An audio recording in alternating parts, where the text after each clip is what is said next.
Hello and welcome. We're discussing small change. Is it time to reconsider compensation for gamete donors? The hashtag for this event is pet donor. This discussion has been made possible thanks to the kind support of the Association of Reproductive and Clinical Scientists and the British Fertility Society. I'm Sarah Norcross, Director at PET, and I'll be chairing the discussion. Back in the day, many sperm donors were medical students, donating in return really for beer money. And some form of payment to gamete donors, whether it's been reimbursement of their out-of-pocket expenses, that beer money, or compensation, has been made in the UK for many years. And the detail of what could be, sort of hesitate to use the word paid, but given to donors was last reviewed more than a decade ago. So in October 2011, the Human Fertilization, the authority members approved recommendations concerning how much and what sort of compensation and benefits in kind sperm and egg donors should be permitted to receive for their donation. And the HFEA decided that donors should be paid compensation and they should take the form of fixed sums, set fixed sums, and these sums would be £35 per clinic visit for sperm donors, £750 per cycle of donation for egg donors. At the time, the HFEA said these figures are based broadly on comparators within the European Union, a sense of what time and lifestyle alterations donors are required to make, and acknowledgement of the communal and incredibly generous act that people perform through the act of donation. And the figure of £35 per clinic visit for sperm donors was derived principally from the Danish system. And the figure of £750 per cycle of egg donation was derived from the Spanish model. Furthermore, they also decided that there would be provision for donors who incur what they called excessive expenses to claim additional compensation beyond that fixed sum.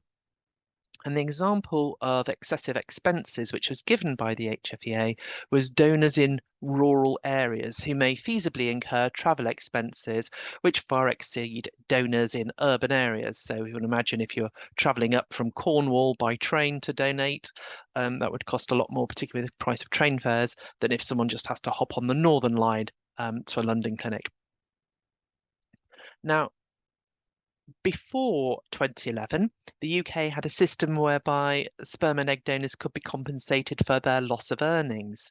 And that had a daily maximum of £61.28, very precise, but that was the exact same amount as you could claim for jury service, which incidentally now is up to the giddy heights of £64.95 per day. So that gives you a sense of perspective there over that.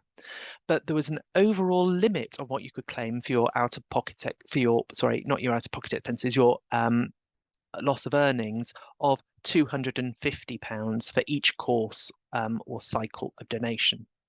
Now, on top of what you missed out on at work, you could also claim for reasonable documented expenses if you were a donor. So that'd be your bus fare, your train fare, those sorts of things. But clinics at that time were specifically prohibited from paying standard fixed sums to donors. Now, the HFEA does permit donors to receive benefits in kind for their donation, and there's no limit on the monetary value of such benefits in kind, which could include reduced or waived cost of fertility treatment or a significantly reduced waiting time, for example.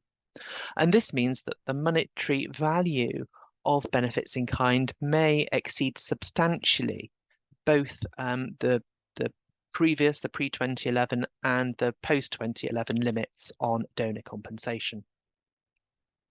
Now, we're all too well aware in the UK that there is a cost of living crisis and that everything has gone up. So is it time to think about these flat amounts of compensation to donors? Now, I've done a quick search. It's not, I'm not an economist. I just found one place and looked to see what £1 in 2011 would be worth in 2023, and then did the maths. So £35 for sperm donors would now equate to £48.44, and £750 for egg donors would now be £1,038. So I think that gives us all a bit of something to think about. I hope I've given the panel a little bit more to think about. I'm sure they've already got lots of thoughts going around in their heads anyway with their presentations imminent. But I look forward now to hearing from Nayla Tohme, Hayley King, Saghar Kasiri, and Dr. Ben Hurlbut. So our first speaker this evening is Nayla Tohme. Nayla is Patient Engagement Officer at the London Egg Bank.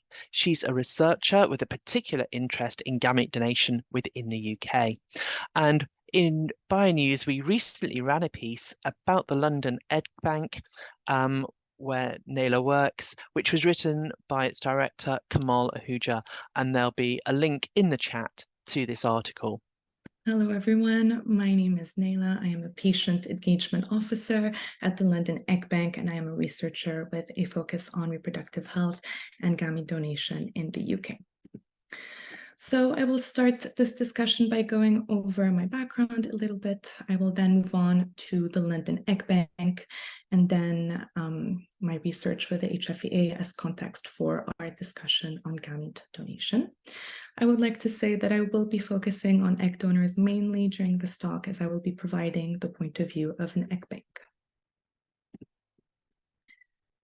So my background is in clinical psychology and women's health. I completed my first research project in refugee camps in Dunkirk, where I analyzed the provision of culturally sensitive reproductive health care to migrants. It was then that I realized my interest lied at the intersection of psychology and women's health. And only last week, my master's thesis in collaboration with the HFEA was published by RBMO, and it is the first study to compare egg donors and sperm donors in the UK. This will also feed into today's discussion. While collecting data at the HFEA headquarters for the study, I remember reading a very special and heartfelt goodwill message that a donor from the London Egg Bank wrote. So to now work with egg donors at the London Egg Bank is very meaningful to me. All right, a little bit about the London Egg Bank. We are the largest egg bank in the UK. We are a brand of the London Women's Clinic, who has specialized in fertility treatment since 1985. And we are, of course, licensed by the HFEA.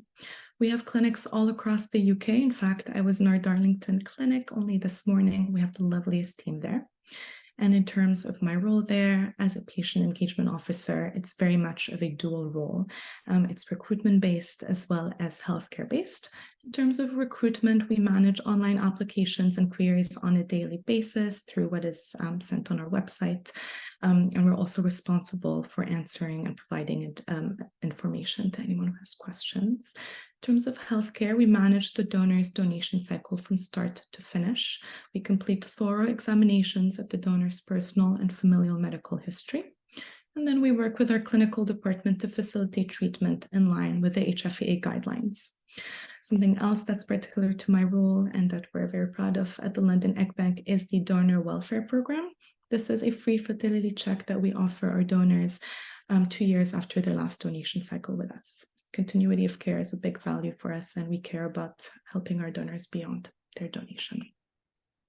Nayla, could I just ask you to speak up a little bit? You're very softly spoken, unlike me with a great booming voice. So if you can just speak up a little bit or shuffle closer to your mic, that'd be great. Thank you. Will do.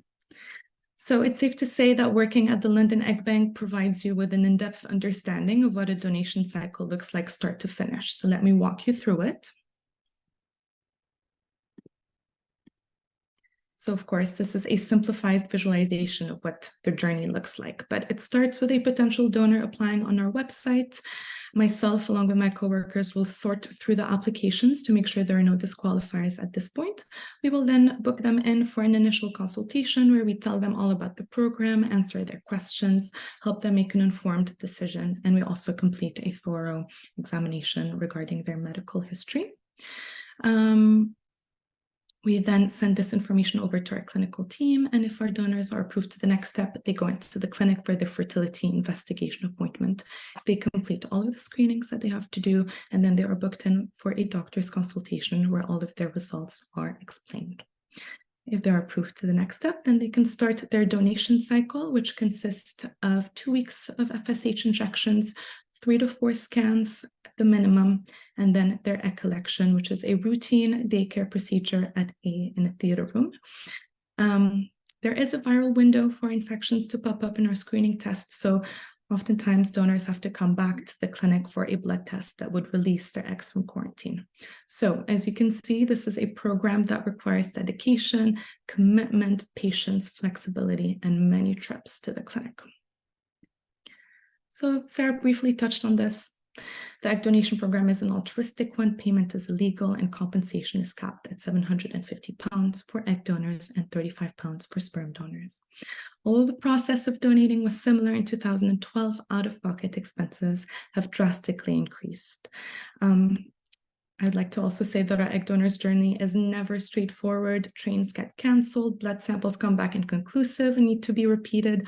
Work and family emergencies happen. This means that our donors have to come to the clinic quite a few times. Transportation alone has become quite expensive in the past year, let alone the past 10 years. On to the next slide. Many of our donors are mothers as well. They have to pay for childcare while they come to the clinic. They have to take the day off of work on the day of their egg collection. All of this in today's cost of living crisis creates a massive financial toll on our egg donors. £750 barely just reflects out-of-pocket expenses in 2023, and it certainly does not match the commitment, dedication, and sacrifices that our amazing egg donors take on while donating. And I wanted to touch on the subject of social desirability, notably within my paper on gamete donation. This was published only last week. It's the first paper to compare sperm and egg donors in the UK. I analyzed the information that donors provide in their goodwill messages and personal descriptions. And one of the major themes was motivation. So this right here is only half of the table that's provided in the paper. I didn't want to blind you with tiny numbers, but as you can see, the overwhelming majority of donors were motivated by altruism. And personally, I don't see that changing if and hopefully when compensation is increased to match today's cost of living. As you can also see, financial compensation is a clear motivation. Donors are already motivated by the money, even though the level of compensation is unrevised and inadequate. So hopefully this invalidates the argument that suddenly it won't become an altruistic program anymore if compensation is increased.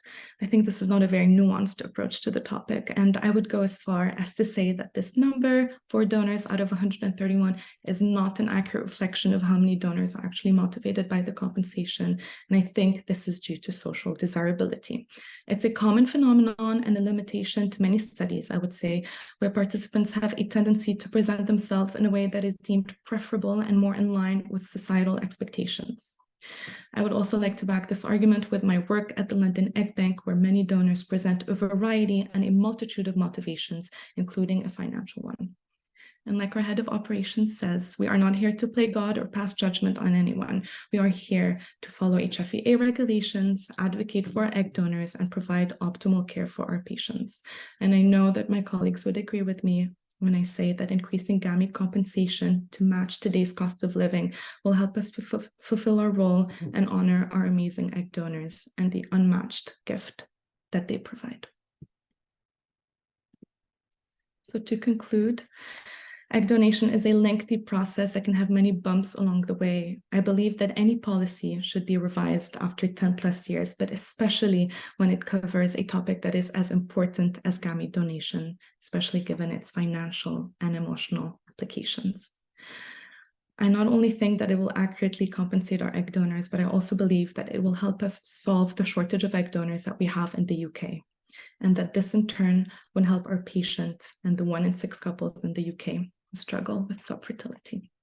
Next this evening, we have Hayley King, and Hayley is a donor-conceived person, and also is the mother of twins who are conceived via sperm donation. And she is the founder of All Things Donor Conception. So I'm really looking forward to hearing her views as in this somewhat unique position of looking at it from dual aspects. So yeah, thank you for that lovely introduction, Sarah. And thank you for the opportunity from PET in order that I can speak with you all this evening. So yeah, I'm Hayley, and like the intro just said there, I'm both a donor conceived person and a parent to donor conceived twins. I'm also the founder of All Things Donor Conception, and like I say, this presentation has really been formed from my own lived experience, I suppose, in both of these roles. But more recently, I've also been working a lot within the donor conception community. Like I say, I've set up my own website, which shares information and resources. And I also work directly with parents as part of my role as LGBTQ director at an online support platform for parents called Path to Parent Hub. So like I say, this presentation, like I say, is formed a lot from my lived experience. So don't panic, this isn't a version of Hayley King's This Is Your Life, but I do feel it's quite helpful to show you some photographs. As I've gone on to sort of say at the start, my presentation's formed from my lived experience, so it is only right really that I can show you some snapshots of photographs that have formed those experiences, if you like. So the top left is actually a picture of myself and my children and my mum and dad. So my mum and dad, their story, I suppose, is where my story began back in the very early 80s, where they suffered with infertility. But thanks to pioneering IVF treatment at Bourne Hall, which was the world's first IVF clinic, they were very fortunate to have to be part of some of the early trials with Patrick Steptoe and Robert Edwards. And I came along. But what I didn't know and what I found out very late in life is that as part of that really early pioneering treatment, an anonymous sperm donor was used. So moving on, the top right of your screen is a picture of me and my wife and our children. So they were born thanks to donor sperm IVF too. So that puts me, I suppose, in both camps, as Sarah quite rightly explained. But then more recently, bottom right of your photograph is of your picture is a picture of myself and Jonathan, who was actually my parents' previously anonymous sperm donor. And we were able to connect actually through commercial DNA testing. And I've been in touch with him for about 4 years now. And then finally is a picture of James and myself in the middle of your screen. James is one of my donor conceived half siblings. Again, we've connected through commercial DNA testing. And I put in the middle there, what's your story? Because I think that all of you will be here this evening as a result of your own interest within donor conception and within this very important topic. And like I say, I'm really looking forward to hearing the other panels speaking. And also listening to you guys and what your questions are, because like you say, we've all got our own stories behind these really important topics. So going back to the good old days, or were they? The top right of your screen is actually a newspaper article going back 40 years ago now when I was born. And there's a picture of my wonderful dad holding me and a newspaper article about my birth. And like I say, the bottom of your screen is actually a picture of Jonathan on the first time that we met. You're saying nearly 4 years ago now. So I suppose these two photos go across 40 years of change. So as some of you may have already know that back, pre-1991, there was no regulation to do with donor conception. The HFEA hadn't even been established. And like I say, without giving too much about my age away, I'm an oldie and was born way before 1991. And like I say, Jonathan was a donor from an era where donors were mostly recruited at a very local level. Many were medical students or connected to a medical institution, and that was the case for Jonathan. He was studying at medical school. Anonymity was promised the donors, and there was very much a financial exchange between the clinic and donors with varying levels of payment. And I actually had a conversation with Jonathan yesterday, and he informs me that he was paid £8 per clinic visit. And that might not sound a lot, by today's money, but back in the early 1980s, he advised me that because he was able to donate several times a week over a considerable period of time, he was able to, that money was actually able to fund his rent and rates for living in London as a med student at the time. So just to kind of put it in perspective, it was actually worth quite a bit of money to him. And I suppose the first real experience I can give you guys this evening is some of the conversations I suppose I've had with Jonathan. And he does describe the fact his donation was a mercenary act, and that it helped him get through uni as a poor medical student. And that was obviously in his own words. So I suppose moving on to the current day, like I say, I'm not going to go over too much of this because Sarah and to a degree Nayla's already covered some of this in terms of payments. But we do have a very much a compensation and recompense type model, as opposed to kind of the payment reward model that I suppose Jonathan was exposed to back in the sort of 70s and 80s. But I suppose the question is, we are 12 years on from when those payments were set by the HFEA. And I can see that there is definitely an argument due to things like inflation figures, the cost of living crisis. I think we're also more aware of some of the more commitments, certainly for egg donors, and the actual the process that they have to go through in order to donate. So I do think there is a very good argument actually for increasing those figures. But I'll come on to a little bit more about what I feel about that on some of my later slides. But really, the current ethos in the UK donation, in gamete donation here in the UK, does support the idea that donors shouldn't really be financially better off, but really either that they shouldn't be worse off as a result of their donation. So what the donor-conceived people think and what the parents think, now obviously I'm in both camps, but I'm very mindful that I don't speak for all donor-conceived people, and I certainly don't speak for all parents. We're not a monolith, and that obviously we all have our own opinions and thoughts about this, and that obviously goes for donors too. But I've selected this piece of research that was particularly of interest to me for a number of reasons, actually. One, it was a very recent study. Two, it's focused on quite a large participant group of a mix of our donor-conceived communities, but also from a region of the world that has a very similar kind of regulation process and ethos towards donor gamete, which is New Zealand and Australia. And it was a really interesting study. And the last reason I chose it is because I resonated a lot personally with some of the outcomes of the study and some of the findings. Like I said, I'm not going to go into huge detail about the study and the details of it there, but the three key elements was essentially they sought to find out what people's concerns were about payment above reimbursement costs. And the three themes, which is quite interesting, was that payment would attract the wrong type of donor. And to dive a little bit deeper into that, some of the themes that came out from the study is that people would be worried that donors would be donating for the wrong reasons, maybe not on obviously an altruistic type basis. They would potentially be more inclined not to disclose important medical info, or maybe adapt their profiles to make them seem more desirable because they wanted to be selected, and things like this. And possibly that in terms of the wrong type of donor, that they may not always be donating in the best interests of the person that they're helping to create.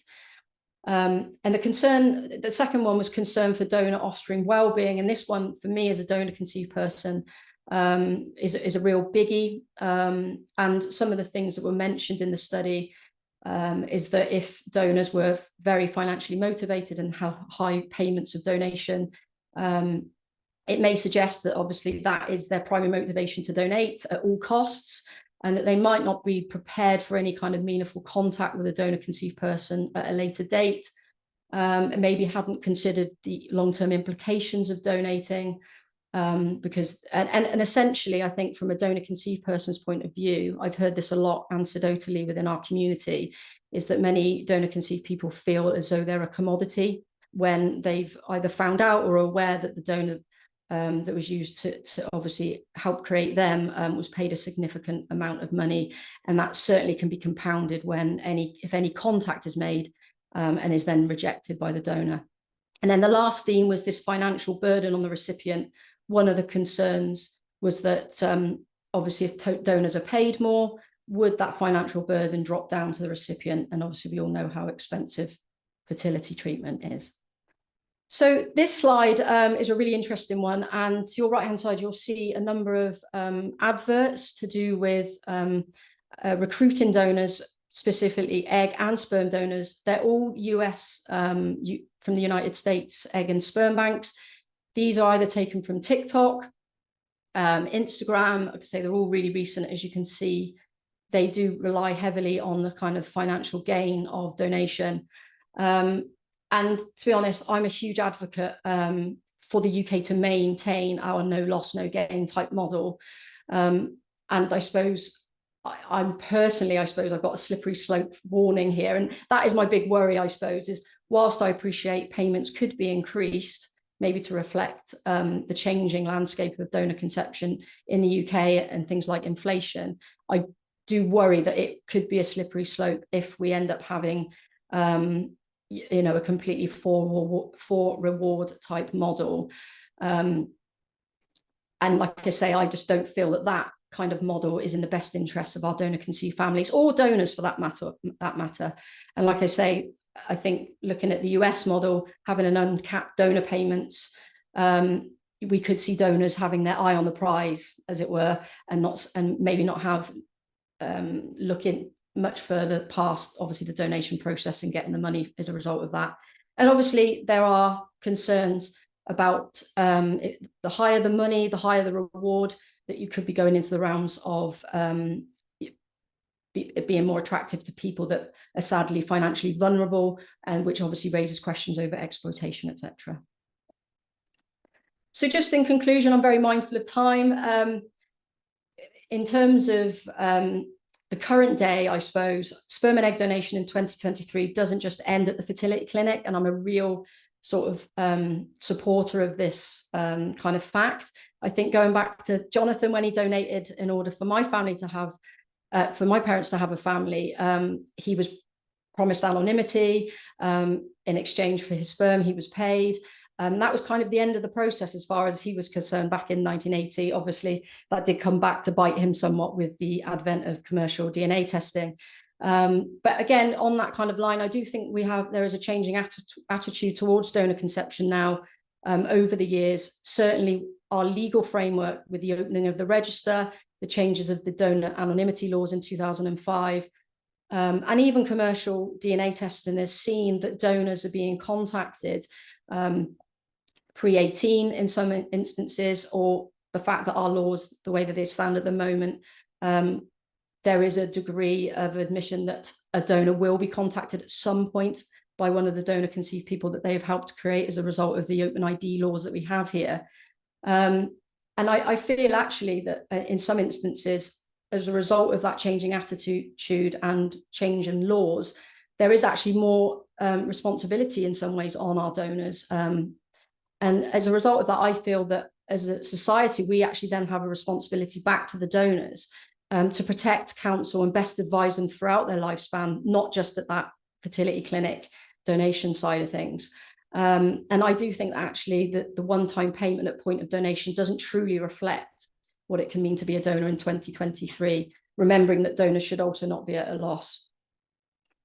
And like I say, I do believe that we should be holding on to an altruistic model and not a for reward-based model. But I do think we should be focusing on more support to donors.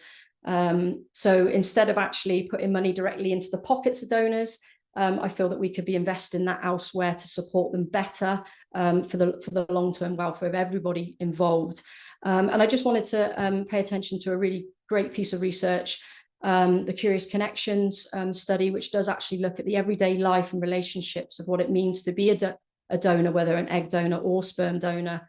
And I think that what I've kind of raised is these kind of long-term impact on a donor. They go into great depths during this study. I definitely recommend people take a look at that. So like I say, just to conclude, I would really like to see us hold on to the altruistic model here, maybe with a tweak to account for inflation. But what I would really love to see is more investment, not into the pockets of our donors, but into, like I say, the long-term welfare through extensive counselling, looking at the donor's well-being over the duration of a period of their life even, the education right at the start and throughout, peer group support networks if necessary, and then also mediation. And what I mean by that is obviously I deal a lot through the work I do with donors that come to me that are quite frankly petrified of the concept that a donor-conceived person at some point will reach out to them.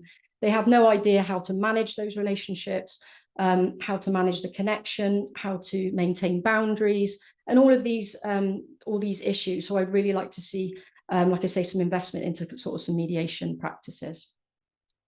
Now, our next speaker this evening is Saghar Kasiri, and Saghar is Director of European Operations at Cryos International, and she led the establishment of the first Cryos egg bank in Europe, because I think when most people in the sector think of Cryos, they think of sperm banks. I've been an embryologist for 27 years, based in UK, and worked in many IVF clinics in UK, specifically in London.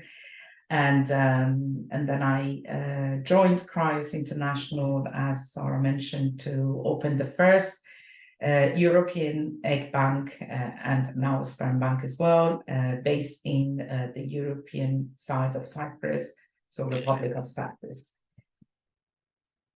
Now, some of you may know Cryos. We've been around for many, many years, 35 years or more. And we obviously have been working with many, many clinics across UK, providing sperm. We are the largest international sperm and egg bank. We've been delivering both gametes to more than 110 countries. Our customer care team, looking after both IVF clinics and patients, speak 14 languages. We have over 1,000 egg and sperm donors on our website, and over 80,000 pregnancies reported so far from the donation made to Cryos and from Cryos to patients. We also run free access for all our donors online, and it is our vision, and it has been our vision from the start, to help people make the dream of having a child come true.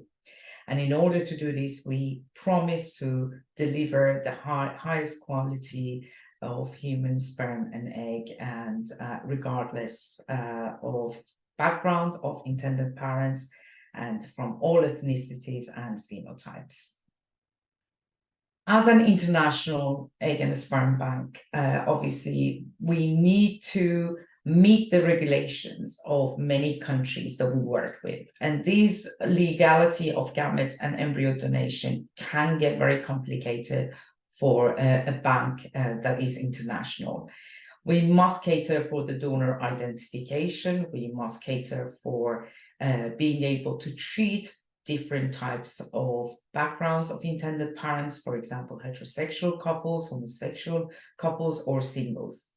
And then, of course, these regulatory aspects also depend on the donation process, on the selection of the donors we make, and on the screening procedures.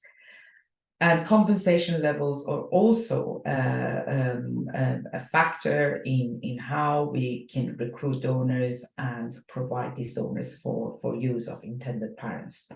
We also must take into account all the pregnancy limits, the quota reservations, the guarantees, and making sure that per donor for each country, we are abiding by the regulation of how many families that one donor can provide. So as an example, to give you the example of how many regulations we actually meet that are standards, as we call them, for example, the Danish standard, the EU standard, Netherlands, US, UK, and so on. Many standards we try and meet while we're recruiting our donors. Just a quick overview of how obviously the process works. I know that we've heard about London Egg Bank, how it works. There are a lot of similarities there, but of course the The difference here, perhaps for us, is because of the many standards that our donors need to make, our screening process and our testing process is quite extensive. So the donor, for example, here we're talking about recruiting an egg donor. They apply online. They go through very extensive questionnaires for medical and family history. They then have their initial medical screening, which includes hormones, blood tests, sexually transmitted diseases, genetics, and so on. And they then get seen by an independent psychologist to have their psychological assessment. They get seen by a gynecologist to make sure that they're fit to donate as a donor. And of course, then they go through the stimulation.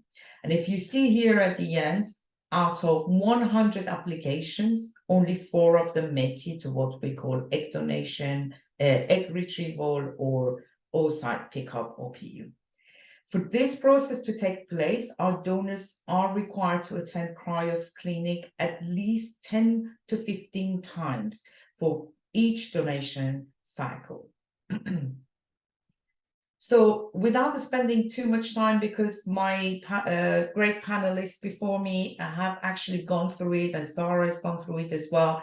So we know, according to HFPA standards and regulations, that sperm donors get a fixed sum of 35 per clinic visit, 750 per cycle for egg donation, and this was last reviewed on 19th of October 2011. And we know everybody talks about a fair compensation scheme, but a fair compensation scheme also hugely is an ethical debate that has been going on for many, many years. And it's interesting because in different parts of the world, this is interpreted completely differently to what we have in UK. But the general agreement worldwide is that donors must be reimbursed for their direct out-of-pocket expenses. Donors must also be reimbursed for indirect expenses, such as taking time off work and the lost wages.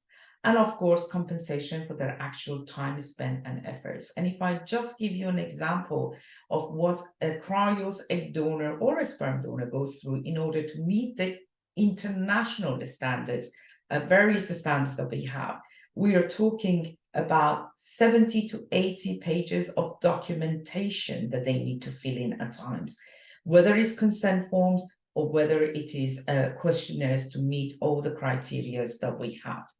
Now, if we want to translate that into inflation rate today, we can see that if nothing has changed from 2011, the regulation has remained the same. The £750 that we pay per cycle of donation to egg donors or 35 to sperm donors actually translates very differently according to this UK inflation rate website that can convert it. So are we actually being fair to the egg donors and the sperm donors within the UK? Based on this, probably we need to increase. But let's have a look at what happens when we actually have egg donors from abroad and we want to import eggs from abroad. If we look at this interpretation of mandatory requirements from HFPA for import of gametes and embryos, and if you look at Part B, they have capped the overall payment for a course or cycle of donation at £250. This means that if a donor is donating abroad, the equivalent of what they can be paid is not 750, it's actually £250. So we want the donors to donate altruistically because donation is gift of life. Cryos has run this study about donor motivation, and very similar to what my colleagues previously said, majority of donors that we have are donating altruistically. They often know patients or someone that has had fertility issues, friends, colleagues, family, but economic compensation for the time and effort that they put into this donation process also has an impact on the reason for their donation. Of course, they enjoy the regular health checkup they also have with us. But we must encourage transparency, whether in UK or in Europe, for all the donors that are donating. In European countries, majority of countries are now paying around 1,000 to 2,000 euros per egg donation cycle. We know that recently in Greece, the compensation changed and it's actually gone up to around 3,500 euros. So we are actually quite behind in UK with our compensation rate. There has been some research to work out what is the time that the donor spends at clinic to produce either gametes, sperm or egg. And it turns out that approximately for 56 hours, an egg donor needs to invest into a donation cycle is equivalent to the 1 hour the sperm donation for a sperm donor. So if you look at the maths that is involved in here, you see that our egg donors actually are not compensated enough, just purely looking at the hours that they spend at the clinic.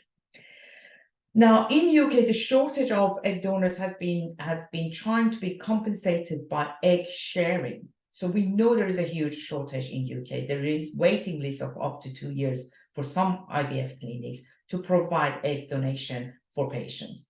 Now, how does the egg sharing work? I'm sure majority of you know, and I don't want to take too much time explaining it. But if I am an IVF patient and I don't have any issues with the quantity or quality of my eggs, I can actually share my eggs with someone else that needs egg donation and then get either a free IVF cycle or get it at a substantially reduced amount of cost to me. So hardly that is altruistic. So this notion that everything to do with donation must be altruistic doesn't seem to go hand in hand with the egg sharing process. The lowest sperm compensation rates in UK have also meant that there is reduced number of available sperm donors that are eligible for UK. We have been providing sperm for 35 years and for many, many years to UK patients, and we can see this decline as well. Where are the patients going when there is no eggs in UK? Well, we are looking at cross-the-border fertility, reproductive care. Patients are traveling abroad. Why? And these are the drivers here: cost of treatment, lack of available donors in the homeland. Sometimes it's due to the limited donor characteristics that are available.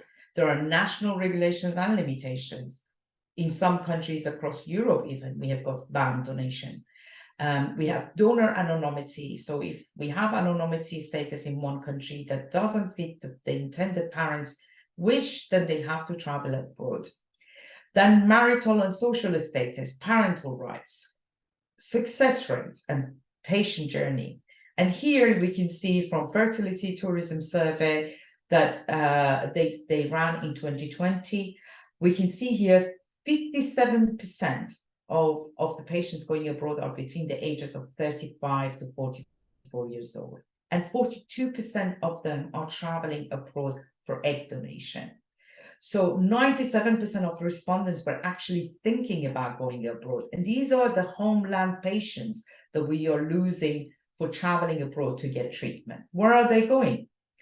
Most popular egg donation destinations in Europe, you can see here, is Spain. Of course, Ukraine is out of the picture now because of the unfortunate war. But according to ESHRE report, 50% of patients are going to Spain. And maybe just a very quick word about the Spain. Excellent service providers for egg donation. However, in Spain, donation is anonymous. And the patients are not allowed to choose the egg or sperm donor that they want. It is actually selected by the doctor. So the patients have very little right in the kind of donor that they want to choose. And then here you can see, obviously, other countries that are involved. No, Cyprus, Greece, Russia, Poland, and UK only takes 2% of the CRBC patients. And I just want to leave these questions with us for discussion tonight, because we are reconsidering UK compensation. Shortage of the egg donors and long waiting lists are obviously the main driver for our patients to leave UK. but driving patients out of UK and increasing market demand for egg donors abroad. Is this a potential risk for exploitation of both patients and donors in other countries? I know that a big debate is going on about exploiting donors abroad because we feel that if we pay more compensation to the donors, we might be exploiting them. But how about the exploitation of patients who have to travel to other countries? We don't cater for that. And then the demand that increases, say, in other countries, could inevitably lead to some exploitation of donors abroad. Does it matter to us, or is it someone else's problem? As long as it's not our problem here in UK. And are we discriminating against egg donors from other European countries? Based in the European side of Cyprus, I can tell you that it is very difficult to recruit any donor to spend hours and hours at our clinic to self-inject medication, go through 2 weeks of medication, go through a small procedure of the egg pickup for just £250, which is probably equivalent to just under 300 euros. And why would only egg donors be expected to act altruistically when everybody else involved in egg donation receives payment? So we often see that clinics take their prices up for egg donation because of inflation. We often see banks take their prices off because of the increasing cost of screening donors. But yet we want to make sure that donors are purely altruistic. Just a reminder that according to the EU Tissue and Cell Directive, donors are allowed reasonable compensation. How do we define that reasonable compensation? And just to leave you with the last slide about gamete banks, including... If you could just hurry up now a little bit, Saghar, because you've run over and I've been quite indulgent, so if you can wind it up quickly. Of course. We obviously, as a bank, we have to make sure that we look after the technological advancement, the social controversy, and ethical debate. But I'll go straight to the last point, which is while we are striving to help many people to achieve their dream, gamete banks have important responsibility towards donors, legal and regulatory aspects, the donation process, and of course the intended parents. So our final speaker this evening is Dr. Ben Hurlbut, and he is joining us from the US. Ben is an associate professor of bioscience ethics at Arizona State's University School of Life Sciences. He is a historian of science, and he is the author of the book Experiments in Democracy, Human Embryo Research and the Politics of Bioethics.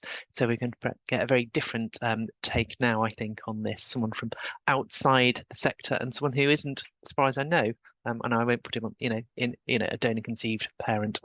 So, as Sarah said, I'm speaking from the U.S., which is a very different landscape with respect to this issue, and I'm coming at it from a somewhat different angle, from the perspective of a scholar who basically studies approaches to governance of complex ethical domains in the biosciences and biomedicine, with a particular focus on the nexus of genomics and reproductive medicine.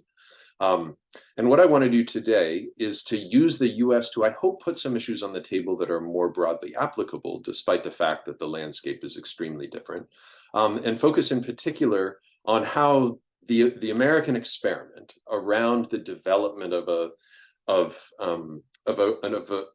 essentially unregulated arena around gamete donation, but more than that in reproductive medicine, how that has developed and what issues it surfaces that can be thought about more broadly. And to be provocative, I want to focus on a set of what I want to call fictions that sit at the heart of this, that seem to be necessary to holding together the kind of ethical rationale for it, though I also want to problematize them. And so here's my first one, the donation economy. So the discourse of donation, of course, permeates this domain internationally. And yet, like I said, the landscape is extremely different in the US. I took this picture at the coffee shop around the corner from my house, which is across the street from Arizona State University, which is a very large public university with about 80,000 students, many of whom are from first-generation university students, many from lower income backgrounds. A large percentage of undergraduates are working jobs as they try to pay their college tuition and so forth. And so that's the target audience for this little advertisement. But I think what's worth noting is that in the US, where compensation is effectively not regulated, this is normal. These are all over the place. Of course, they're more highly concentrated in the arenas where potential donors, quote unquote donors, are most likely to be accessible, places like college campuses. Here is this relatively recent statement of the Ethics Committee of the American Society for Reproductive Medicine. This is in effect, insofar as there's regulation, it's quite soft regulation, and this is what the orientation is, that compensation should be fair and should not be an undue enticement that negatively impacts a donor's ability to make an informed decision about the donation process. So in effect, it shouldn't cloud judgment. And one of the notions that's sort of at the heart of the donation approach is that this is done, willingly, voluntarily, and informedly, and that that the threat of compensation is that it could, in effect, compromise the capacity to make such a judgment. But I would say that this is, in effect, a kind of fiction. It may indeed be that individuals are making choices, and they're making those choices freely. But at the end of the day, it's all about the money. And this goes back a very long time. So these are pictures that I took about 25 years ago of the newspaper, a full-page ad in my own college newspaper when I was an undergraduate. And just to give a little close-up of what's on offer here, this was a kind of spectacular inducement. These are somewhat less common have become somewhat less common in the subsequent decades. But be it noted that this, of course, when people responded to this, there may have been so quote unquote altruistic motives in the sense of helping people build a family. But, in effect, it was all about the money. I actually knew somebody who went through this process and not for this ad, but for a very similar ad. She was a first-generation college student. She didn't have money. She needed to pay her tuition bills, etc. This was a fast way to make a lot of money and to capitalize on her particular strengths, which were, in effect, smarts and beauty, you might say. As it happened, she had a adverse event associated with this process, very nearly died. And when she sought to recover damages for the serious damage that she experienced, she was unable to recover any because she had engaged in the process knowingly and willingly, and in effect took responsibility for it. Just to make a kind of clear picture of how this is seen from a kind of pragmatic perspective in the US, this is from a market report which is targeted towards the forms of private equity that are increasingly investing in the American fertility industry because they see opportunities for significant returns. And it just gives a sense of the size and the direction of the so-called donor market. And the number of IVF cycles that use donor eggs, the eggs that are acquired, generally speaking, through the kinds of payments that I've been putting up, just to give you a sense of the growth. And the bottom line here, I think, is to say that the discourse of donation, despite the fact that it is ubiquitous, it sort of includes what the basic clear reality is back of it, that it's a market. I mean, people do it for the money in circumstances where money has been constrained. So, for example, in states like Massachusetts that place limits on what kind of compensation is available for people providing eggs for research purposes, it's basically been impossible for researchers to access human oocytes. Indeed, there was a lawsuit that settled several years ago that sued SART, sued the or ASRM, I forget, I guess it's SART, that in a sense tried to set informal compensation limits as an exercise of price fixing. And the case settled, but I think the key takeaway is that there's a sense in which beneath the veneer of discourse around donation, it's a market, and it should be understood as a market, and the social relations associated with it are market relations. Second one, there's a lot of talk about the sorts of benefits and not a lot about talk about the sorts of harms that might be associated with egg provision. Let's not call it donation in this context. This is just a very, this is a sort of standard framing. This happens to be from an egg bank that's just down the road from me in Phoenix. And this is what you get if you plug this question above into Google. You get the answer that there are no definitively demonstrated links between long-term, negative medical outcomes and egg donation. That is, of course, because those things have not been investigated in any sort of serious and extensive sense. In effect, these questions, which weren't answered as a prerequisite for the development of the sort of market and practices that exist, particularly in the US, have gone unanswered by virtue of the fact that there is this market and there are these practices in the US. It was not a prerequisite. It only has the capacity to, in effect, constrain. And it's only relatively recently that one has gotten things like this that one actually has to look for in order to find. But nevertheless, a relatively recent emerging discussion about, what is it that we're actually doing here, even if looked at only from the level of biomedical risks, to say nothing of, what the longer term significance to the people who participate in this market might be. People who are, for the most part, quite young people. I might even say kids.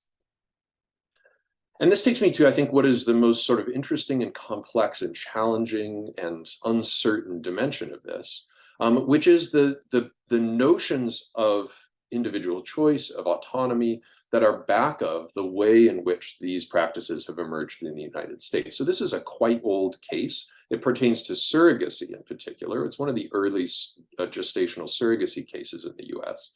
But it was a case where the surrogate sued for parental rights.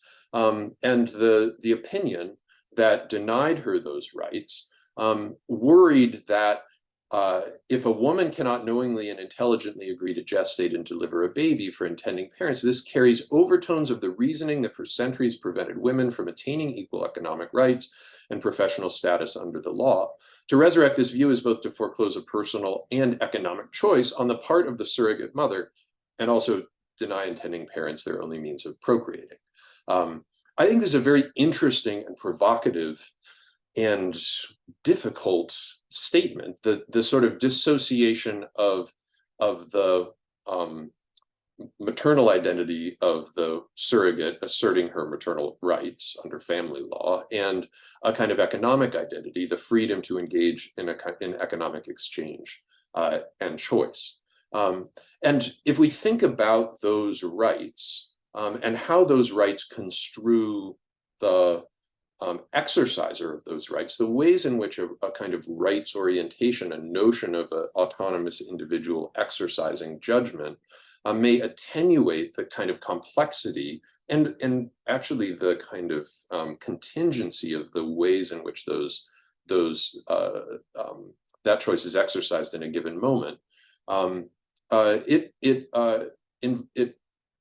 risks leading us away from the thicker conversation that needs to take place about what forms of public good, what forms of benefit, what forms of welfare are back of this. I'll note that the discussion we've had so far today has much more been in the idiom of that sort of welfare, a kind of mutuality, as opposed to the space of the exercise of individual autonomy. But it's worth noting that disjunction as well. So this is a statement from Gloria Steinem, just to illustrate the fact that this is this doesn't break down in right-left terms, that there's a sort of complex landscape around competing ideas of what rights over one's body, reproductive rights might mean. This is Gloria Steinem objecting to what was then a proposed law, a law that passed ultimately legalizing surrogacy in the state of New York. So just to sort of pull this together, there's a sense in which in the United States, the notions of autonomy and rights, of private choice govern here. The frame of social relations becomes a kind of frame of contract and exchange. The way one thinks about people is in those terms, in the terms of exchange. And when we're talking about compensation, when you're talking about money, you're de facto talking about the sort of space of contract and exchange. And so it's important that we be vigilant about the ways in which conceptions of the person risk getting attenuated by simply the use of that frame. What's taken place in the US is that insofar as contract and exchange, individual autonomy and rights, the exercise of private choice have become the way of approaching these things, the market has become the space of action, and thus also the space of sort of social and ethical imagination. We talk the talk of market when we talk about what's at stake in these kinds of activities. And thus the normalization of these activities itself becomes a kind of referent. It becomes a kind of basis for rethinking and transforming norms, maybe not so much intentionally, but simply because we say, well, this is what we do, and therefore it must be right. And so let me wrap up by noting that what's at stake is not only the potential for exploitation of individuals, that's definitely at stake, not only the truncation of the liberties appropriate to individuals, that's also at stake, not only the ways in which important social goods may be enhanced or inhibited, that's definitely at stake, but also a kind of sense of what a good society does in these domains of human life that are actually quite fundamental to both identity and community. There are domains that are vulnerable to exploitation, I would say uniquely so, and thus warrant a particular kind of vigilance, and to think big, even while asking relatively small questions. And one of the challenges here, as I think has come up in a variety of ways, at least tacitly, are the ways that national jurisdictions that try to set norms that govern practices within their boundaries are perturbed, at least, are buffeted by what takes place beyond those jurisdictions. And the question becomes how sort of normative imaginations travel, whether they should, and what's at stake in setting rules, I would say, within those jurisdictions is not just a sense of, what reasonable rules are there, but also the ways in which a kind of shared sense of what's right and appropriate within a political community is preserved or is vulnerable to challenge and perturbation from without. And I just put this up as an example where the French sort of prohibition against basically economic exchange around non-tradable goods, in which they include, surrogacy, but so too other forms of exchange of biological stuff, is itself challenged by competing normative ideas, including in relation to human rights. So what's at stake? This is the broad, maybe overwhelmingly broad note on which I'd like to end, that what's at stake is not just what is a reasonable level of compensation, but the underlying ideas of well, in the United States in particular, reproductive rights and justice. Those are at stake as well in the UK, even if things are come at from more of a welfarist sort of angle. But more broadly, I would say this sort of small c constitutional imaginations, let's call them bioconstitutional imaginations, this small c sense of the rights and entitlements of persons and the ways in which we incrementally and sometimes not terribly reflectively develop these kind of moral imaginations, which end up in effect de facto becoming legal imaginations through their codification, at the intersection of regimes of biomedical practice and questions about individual rights and entitlements and associated imaginations of what is progressive and good. And therefore, without making a positive argument about what should be done here, I think there are very important questions. I want to point out simply that the stakes are large, even if the sums are small. And because what gets codified through these kinds of judgments are perhaps not fully elaborated ideas of what people should be allowed to do, what sort of practices are right and appropriate, and that it is important to be mindful about those larger implications in addressing smaller questions, because they put things on a trajectory towards transformations one may not intend in the moment, but which they nevertheless trend towards. We've got quite a lot of questions, but I just wanted to give the other panelists the opportunity to, if they'd got any questions for Ben or comments on his presentation, to chip in now. So I'm just looking at if anyone's gesticulating wildly in my view, but I can't see anyone. So I think you've stunned them into silence. Oh no, they're waving now, and I've said they can't. So we'll go to Saghar first, and then Hayley. Thank you very much. Excellent presentation, Ben. With regards to what you referred to in US and the court case against ASRM and the cap on the compensation they had, I think earlier on you referred to it. It was very interesting because when they actually checked the research into it, even though the cap that ASRM had put into place of $5,000 and top $10,000, they actually found out that neither the donors nor the clinics went above that in majority of the cases.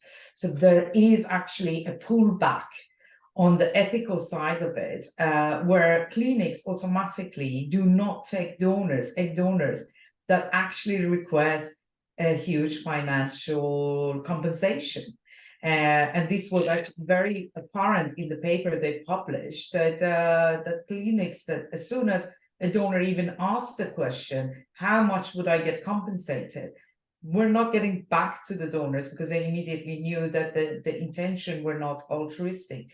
So we can see that in a country that there was such a low case that, you know, removed the cap, there is this mutual kind of pullback from the compensation, high levels of compensation as well.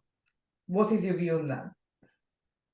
So I think what you're describing is also my understanding of what the dynamics have been. All I will do is note that there's a bit of a chicken egg problem in this. Is it by virtue of deference to a kind of ethical norm, an emergent de facto consensus, or is it because the norm, the number that ASRM put to things, is in effect the market rate? So during the 2008 and following financial crisis, the sort of baseline compensation for egg donation dropped by about 40%. Why? People needed money. There were more of them prepared to donate for less money. The market, supply demand. And so I think that I am skeptical that there has been some sort of ethical consensus that has placed constraints on the market. That case was precisely about how establishing a kind of cap was a violation of, and actually a quite straightforward violation of the Sherman Act, of market actors engaged in an exercise of price fixing for whatever reasons. And although the case didn't go to trial, wasn't fully adjudicated, there was enough merit to the claim that there was a settlement that was made, right? So I think that one cannot deny the sort of market reality and the ways in which the market reality is itself woven into the approaches to muddling through the thorny ethical issues here. And it's worth entertaining the thought experiment, whether if there was no ASRM ethics committee that was commenting on this, whether things would look about the same as they look now. And I think there's good evidence to suggest that that's altogether possible. I'll note, by the way, that the spectacular amounts were always market outliers. And what spectacular amounts there may be around. If you look at on average what people are getting compensated for, that doesn't mean that there aren't such, very rare, spectacularly large exchanges taking place. Hayley, did you want to come in? Yeah, I was just on a side point, but obviously to do with Ben's presentation, and it was really great to actually hear, I suppose, a higher level of discussion, presentation about some of the interesting points. But I don't know if I missed something in the presentation, but from Ben, but I don't think you mentioned once the fact of a donor conceived person, and obviously this process creates a human being at the end of it, and how we should really be looking at what is in the best interests of the donor conceived person. And I understand the argument about the autonomy of, I think the example you used was an egg donor, and that I think you were saying that obviously by capping levels of compensation or payment, we could be restricting that level of autonomy for the individual. And I do understand that argument to a degree, but I think what is quite interesting within this discussion is that all of these actions are being obviously people are, we're stepping in as fertility industry to create another human being, which will then go on to be an adult and have, like me, as a donor conceived person, have their own thoughts and feelings. I just wonder what your thoughts were, if we actually revert not to the egg or sperm donor, but actually the donor conceived person that's created.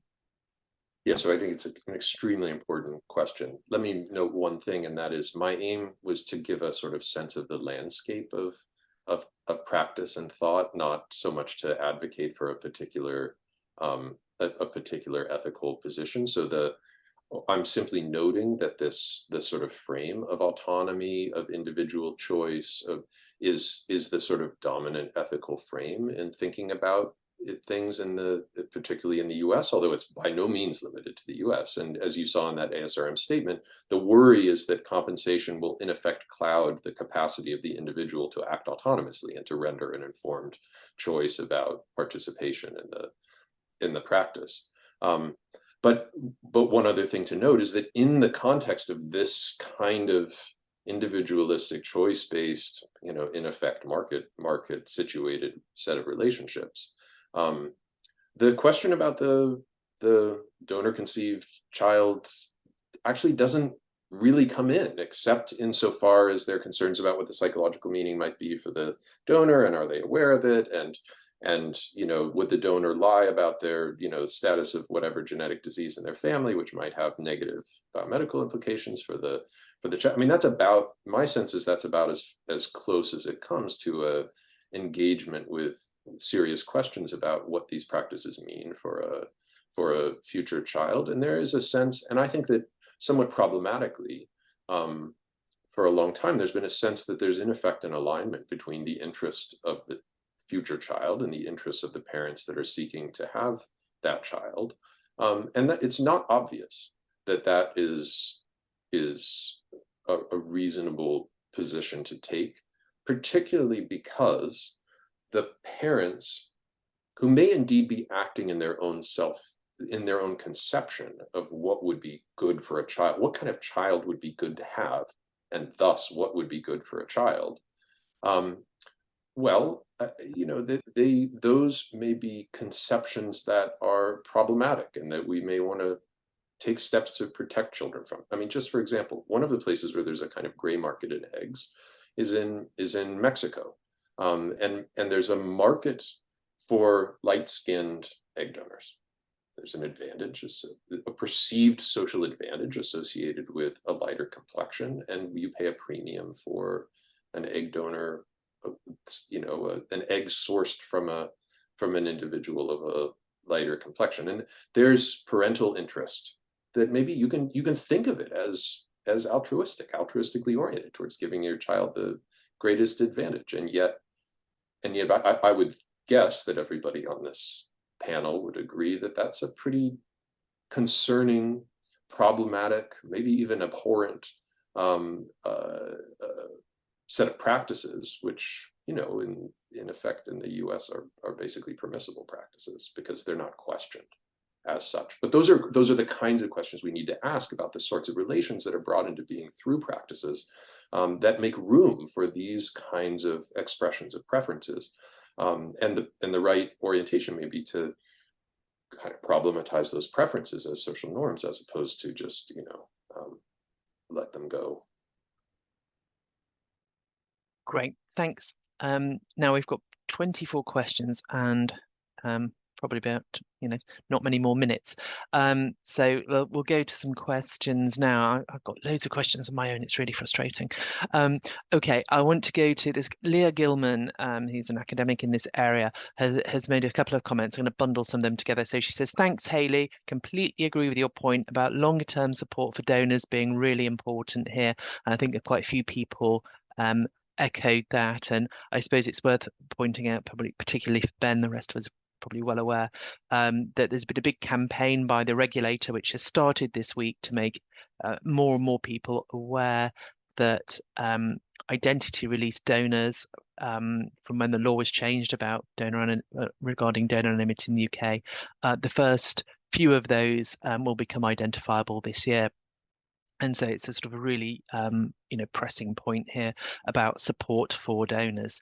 And then Leah also makes a point, which is more of a statement really, but I think it's very interesting. She says, I think it's really important to recognise that the social meaning which payments end up having is really dependent on the contexts in which they're made, not just the amount. So the language we use, compensation, payment, expenses, whether they're fixed or variable, paid as a lump sum, delayed, immediate, etc. And she wondered if you'd like to comment on how we can shape this context in which payments, increased or not, might be understood and talked about in ways which ensure donor conception or donation is positive for all who are impacted by it. And I think that sort of also ties into a bit about, what were the sort of examples that Ben had when you think about, it sort of jarred with me, someone being a donor but getting $50,000 plus their expenses, doesn't really seem to me like you're making, in the way I would understand it, you're making a donation. So what do other people think about the language that we use here? Perhaps I'll go to you first, Nayla, because we've not heard from you since you made your presentation. You remember to speak up because you're a little quiet. Yeah, no, language is very big. We always joke at the clinic that we don't say the P word. We always focus on compensation. I think thinking of context is very, very important. And listening to Ben's talk was also very interesting as someone that studied in the US and that was familiar with this field over there, but that's working in the UK. I'm very aware of the context that you're in completely changes the language and the terminology that you use. But within the context of my clinic, in the UK, first, like I said, I think we always, assuming that there's never going to be an underlying theme of motivation towards financial compensation is, not very nuanced. And that if you focus on HFEA regulations and focus on compensation beyond the money, benefits that include the donor welfare program, which I touched on, counseling years after their donation, I think you can, use complex language that goes beyond just the 750. Hayley, I wondered if you wanted to come in on that, because as someone who's, a mother to donor conceived children and the product of a donation, what you think about the language here. Do you find any of it difficult or would prefer it to be framed in a certain way? I find it really difficult. And actually, when I was doing the prep for this presentation, found myself getting really muddled with compensation, payment, for profit, to the point I was just like getting a bit, like you say, mixed up with my slides and sort of what shall I put here, because that could mean something else. And I do think it's a really, really valid point to make about language. And I think it comes back to making things very clear. And maybe sometimes we are guilty of using certain words because they sound nicer. So yeah, like compensation, but is it actually in some instances payment and all that kind of thing. So I don't think I have any answers as such for that. It was just to acknowledge that I do find it difficult. And I think as a parent going through the process, you don't really hear about that side of things. You just, unless you dig a little bit deeper into what money is being exchanged, what donors may get and what they may not get, what is classed as compensation or as expenses. And and I think most parents really probably wouldn't know what the difference was. So yeah, I think it would maybe be helpful to have that all clear and a little bit more transparent, certainly. Does anyone else want to come on that issue about language and how we talk about these things? Ben? Yeah, just one very quick comment on that. I think it's important to appreciate that it cuts both ways. So the language can serve as a way of foreclosing or occluding a set of questions. So I think consent, donation, compensation. I mean, these are all consent actually just in biomedicine more broadly is one of these concepts that in a sense we've solved in a regulatory and compliance sense, but pack really a lot into in order to not ask certain sorts of questions about, well, the context within which consent is being given. What are the ways? I mean, we think about informedness and we think about consent, but there's much to be problematized there. And if we become overly concerned about achieving uniform language that we presume is clear, we may actually emphasize uniformity over clarity and prevent ourselves from asking questions that really, to be responsible, we should be asking on an ongoing basis.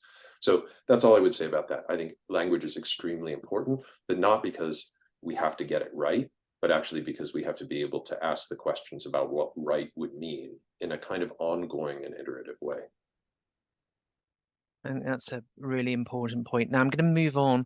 There's been a couple of comments about what's happening in Scotland in relation to gamete donation, where there's been a national campaign to increase the number of donors in Scotland, and they have taken they took the decision that donors would not be paid any compensation at all. And so there's the most popular thing actually in the Q&A is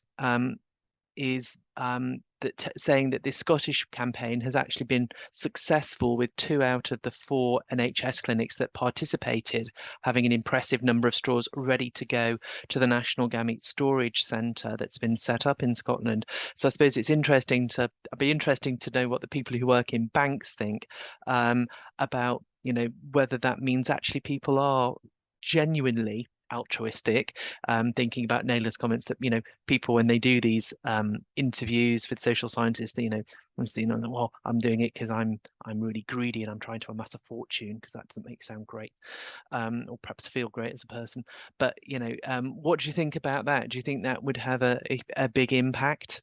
So we'll go to, we've not heard from Saghar most recently, so we'll go to Saghar first and then Nayla. But what do you think about going to a total, not give them anything? I must say I'm not fully aware about this campaign in Scotland. So maybe if you can, if anyone knows to explain a little bit more, I would be really grateful before I answer. So really, it's like your classic donor recruitment drive, where you have advertising on local radios, in gyms or pharmacies or wherever. The Scottish government can do it with what the budget that they have for that, and then the usual processes of people going to clinics and the high dropout rate that you get from that. So it's interesting that you mentioned that, because even though we're talking about across Europe, and I saw some of the questions as well with regards to what is a fair reimbursement or compensation for donors across Europe, it is obviously different. But then in different countries, we can actually have an issue about campaigning. So the campaigns you've just mentioned in Scotland, we actually in Cyprus, we have got a big issue about being able to campaign for even altruistic reasons. So the lack of uniformity in whether we call it compensation or reimbursement, the lack of uniformity for being able to publicize that we need donors across Europe is causing a lot of issues. And that comes back to the transparency that I was mentioning earlier, that we must try, whether it is with compensation, whether it is with being able to talk about donation in general, even across different platforms, radio, TV, or newspapers or whatever. This lack of uniformity is opening a can of worms for those that actually want to genuinely donate. and for banks that want to get genuine donors that want to donate altruistically. So I'm very pleased to hear that, of course, it is allowed to do this in Scotland, that we can get donors, but I think from an international point of view, or at least European point of view, it is a challenge. And unless we come to some agreement that we have some uniformity across Europe to make sure that donors are recruited, in the right way, but also compensated in the right way, we will have this facing issue. Nayla, what do you think about, removing compensation altogether? I think as a researcher, I potentially see that working as someone that's read hundreds of donor information form, very moving forms that showed full altruism, especially from egg donors. I'm not being stereotypical. It's a finding in my paper as well. I do see that potentially working, but as a patient engagement officer, I'm a lot more skeptical. As the person that's picking up the phone to book the 13th appointment in the middle of a Tuesday in London, I struggle to believe that would be efficient or fair for someone living in London and being a mother and a million different things as well. Okay, I'm going to move on now. So Olivia Montuschi, one of the founders of the Donor Conception Network here in the UK, she says the people being forgotten here, the donor conceived people themselves. Surely much more important than financial compensation is the donor's understanding of what they're doing and willingness to be known to the donor conceived person either at 18 or preferably much earlier. Surely this should be the criteria for selecting donors. Maybe compensation, and I agree that no one should be out of pocket, should be tied to identifiability. I suspect that people would be willing to accept this condition and would be happier to accept reasonable compensation. So I can see some nods from the panel. Who'd like to respond to Olivia's comment there first? I'm happy to do that. Yeah. Okay, like go on then, Nayla, and then Hayley. I'd like to say that during the initial consultation, so the first chat we have with all donors, the very main point is about identity release, what information will be released. And we very clearly ask, how do you feel about this? We have a very honest conversation. And if we don't get the answer that we think is going to be beneficial for donor conceived offspring, then we always recommend and we always encourage counseling, or we kindly say that they're perhaps not equipped to continue with this process in their egg donation journey. So it's definitely something that is very much taken into consideration. Hayley. And that's going to say that's really reassuring to hear, actually, Nayla, because I think a lot of people within the community do worry that obviously donors are coming through the door, and I know obviously you can only speak from your egg bank and the egg donors that you deal with, but it is a concern, I think, that donors aren't being counselled properly about, not like I say when I went back to my slides about it ends at the clinic. I think now we are, and a bit like Olivia has suggested, we're looking now, donors in 2023 and beyond, there is a long-term implications of their donation, and we should, I think, in my personal opinion, be looking for donors that are willing to be contacted to a degree at some point, and having that door open. And like I say, my worry is obviously that the financial element could sort of blindside those motivations. And like I say, it's just a really, really important point, I think, to make around the support of donors and that long-term welfare and counselling. Saghar. Just to reassure you, Hayley, and follow on what Nayla said as well, and for our audience here, counselling is huge on priority for us, because if we don't counsel the donors in the initial stages properly, we find that we lose them along the way due to lack of commitment, and that is something that is not to the benefit of the donor or the benefit of the banks that work.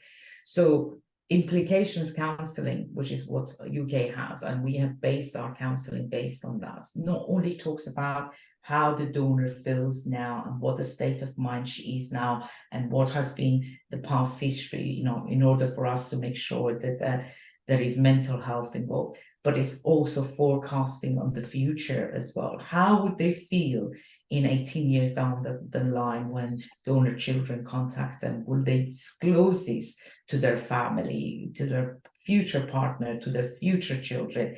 And we have actually lost donors as a result of the counseling, and as perfectly fine, because it just goes to prove to us that that person with all the best will in the world was actually not ready for donation. So for us, it's very important, because for banks, they go through a huge amount of time and cost investment in order to screen the donors. The last thing we want is that they are not happy and they leave the program at some stage. Ben, you had your hand up, and I think Nayla did as well, and then Hayley did so. But I want you to be quite quick because we've got so many questions. So, Ben. So a couple of quick things to note. One, practices have improved very dramatically in this domain, as I think the responses just now have demonstrated. But it has taken a long time to learn. And I think that noting how long it is, how practices have changed actually quite radically, even within the last 5 or 10 years, to say nothing of the last 45 years, is very important to note, because the effects of whatever the practices were at in some time in the past are literally lifelong effects, because the people who come into being through those practices live a lifetime, right? And I think that appreciating how, even despite good intentions, we have really not known what we're doing, and have done things that that continue to have lifelong implications, that it's a sort of learning on the job domain of medicine, that should engender a certain level of humility, and it should cause us to ask whether the new practices, the shifting thinking, whether that's sufficient, whether it covers the basis. And I would note that Hayley, in the case of Jonathan, if I remember his name correctly, eight pounds, I went to the Bank of England site quickly, and £8 turns out to be 32.50 or something like that in today's currency. That would have not been a worthwhile practice if it wasn't a several times a week for several years practice. And one can only imagine the number of children that were conceived through those donations, perhaps all in London, all around the same time, who knows, right? So the consequences are significant, and thinking about the ways in which future people are affected is an area where this field has been deficient, I would argue, over the course of decades. And it warrants real vigilance about, and real critical reflection about, whether what's being done, even if it's focused on solving now newly recognized problems, is sufficient for the future. Okay, so unless anyone's got Hayley, but very quick, please. Yeah, I'll be quick. It was just to say thanks for obviously the insights to the egg banks and Cryos.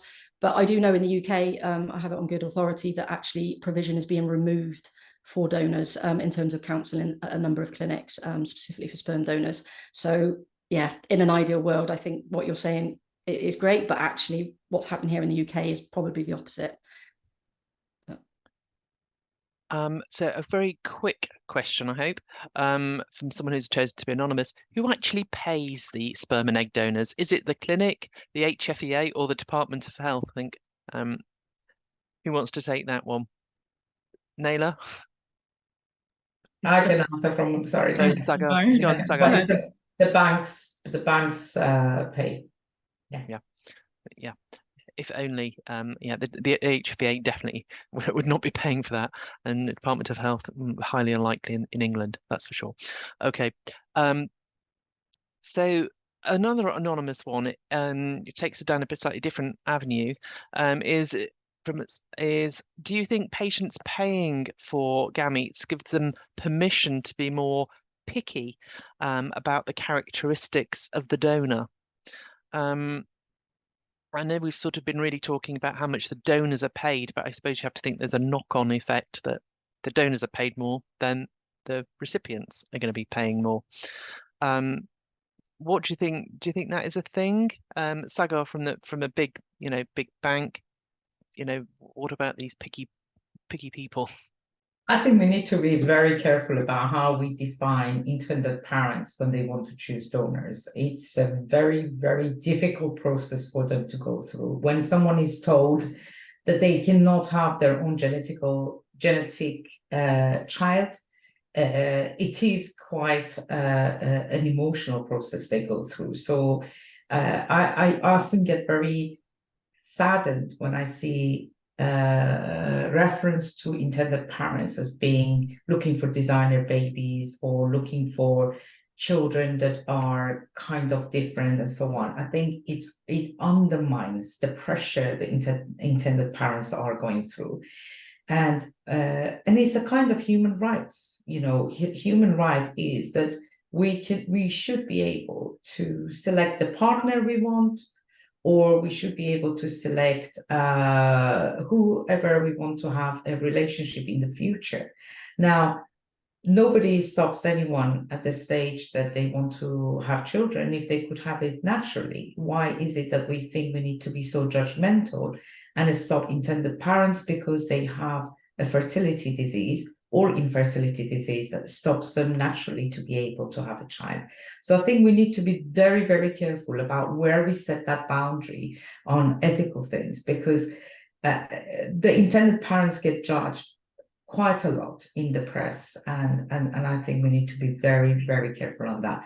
And yes, if a patient or intended parents wants to go for a donor that is anonymous or non-anonymous, or a donor that has more information revealed, like we have extended profile or basic profile, then that is their liberty and their choice that they can make. But I think we need to be very careful about how we frame the intended parents here as well. Nayla, is there anything you wanted to add? I totally agree with Saghar. I work in parallel with the matching team, and the anxiety and this, desire to control as much as you can that I've witnessed from our patients, I think is just a byproduct of, almost a form of grief and really, strong emotional strain. I wouldn't necessarily equate it to, just being donors. I think it's a lot more complex than that. Okay, I'll move on to another question from someone else who's anonymous. Allowing a market in gamete donation undermines IVF, surely. We have bans on selling organs or tissue. So it surely commodifies gametes also, surely, by having this. Obviously, if you donate a kidney, you don't get paid. Blood donors don't get paid, they get put in a biscuit. What do you think about that? Or do you think we're comparing apples with oranges here? Saghar first. In a sense, I agree. If governments, if in UK, NHS would pay for fertility treatment and patients did not have to pay thousands and thousands of pounds for fertility treatment. So we cannot say that donors must not be compensated, but then the patients must pay clinics thousands of pounds. It doesn't go hand in hand. If like kidney transplant or liver transplant, the NHS would cover fully the fertility treatments, then yes, we could say that NHS should also cover compensation to the donors, and that no one else should really pay anything, neither the donors be out of pocket, nor the patients actually have to pay for the treatment. But until we have such a system that infertility is recognized genuinely as a disease and covered by the government, I think we are not looking at the equal balance here. Yeah, and I think it's interesting. There's another related comment actually saying we don't allow for tissue organ donation in the UK. We don't allow payment rather for tissue organ donation in the UK. We have the Human Tissue Act from 2004 because donation should be a gift, altruistic, freely done. But much more emotional, psychological, or familial pressure can be put on, say, a brother to donate tissue or an organ to a sick brother. Yet this is acceptable. I don't know how acceptable we should say that is. Is this not logically inconsistent? What do people think about that? That there's this, you know, just, you know, that within a family there can, you know, be these additional pressures that doesn't really matter. It's not really altruistic. You don't have a choice much, really. And if you want to go to your mother's for Christmas, Ben. Well, I'm not sure I want to comment on that. How is Christmas at your mother's anyway, if that's the case? But I think that it's important to appreciate the ways in which limitations have been placed on practices in order to preserve a sense of what altruism is, what the kind of social relations are that are appropriate to it. There is no question that it has become more difficult to acquire kidneys or bone marrow or whatever by virtue of the fact that one can't buy it, right? And in places where one can buy it, whether legally, which are very vanishingly few, or quasi-legally, there's more availability.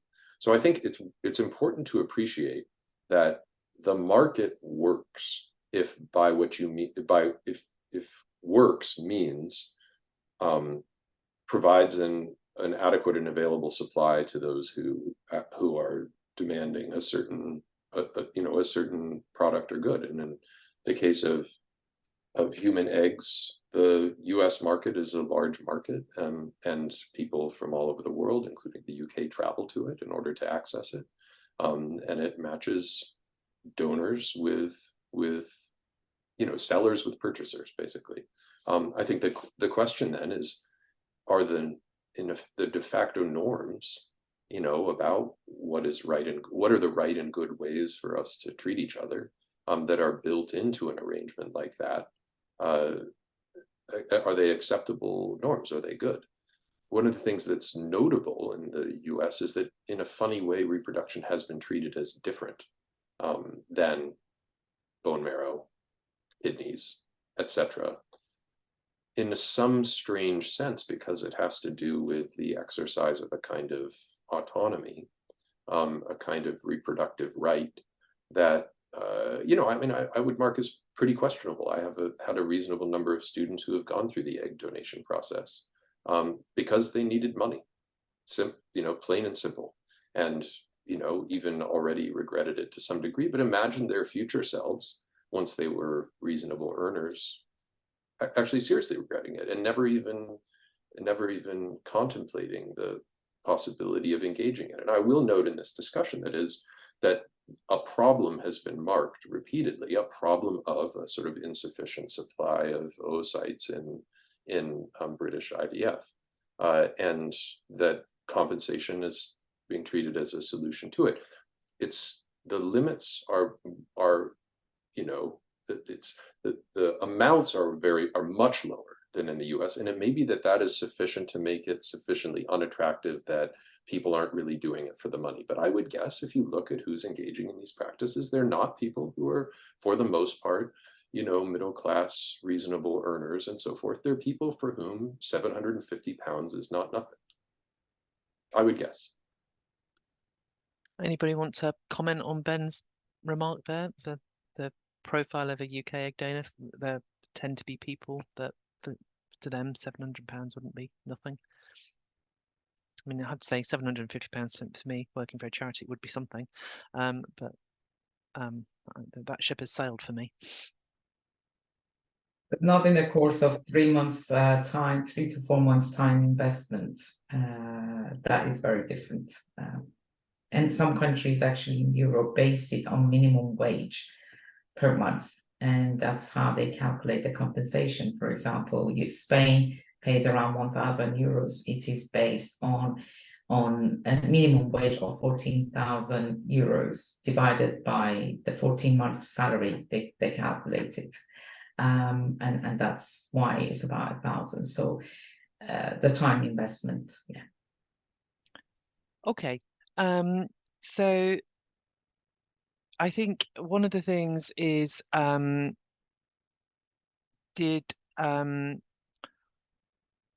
what do the panel think about compensation in the UK? Just very, very, yes or no answer, really.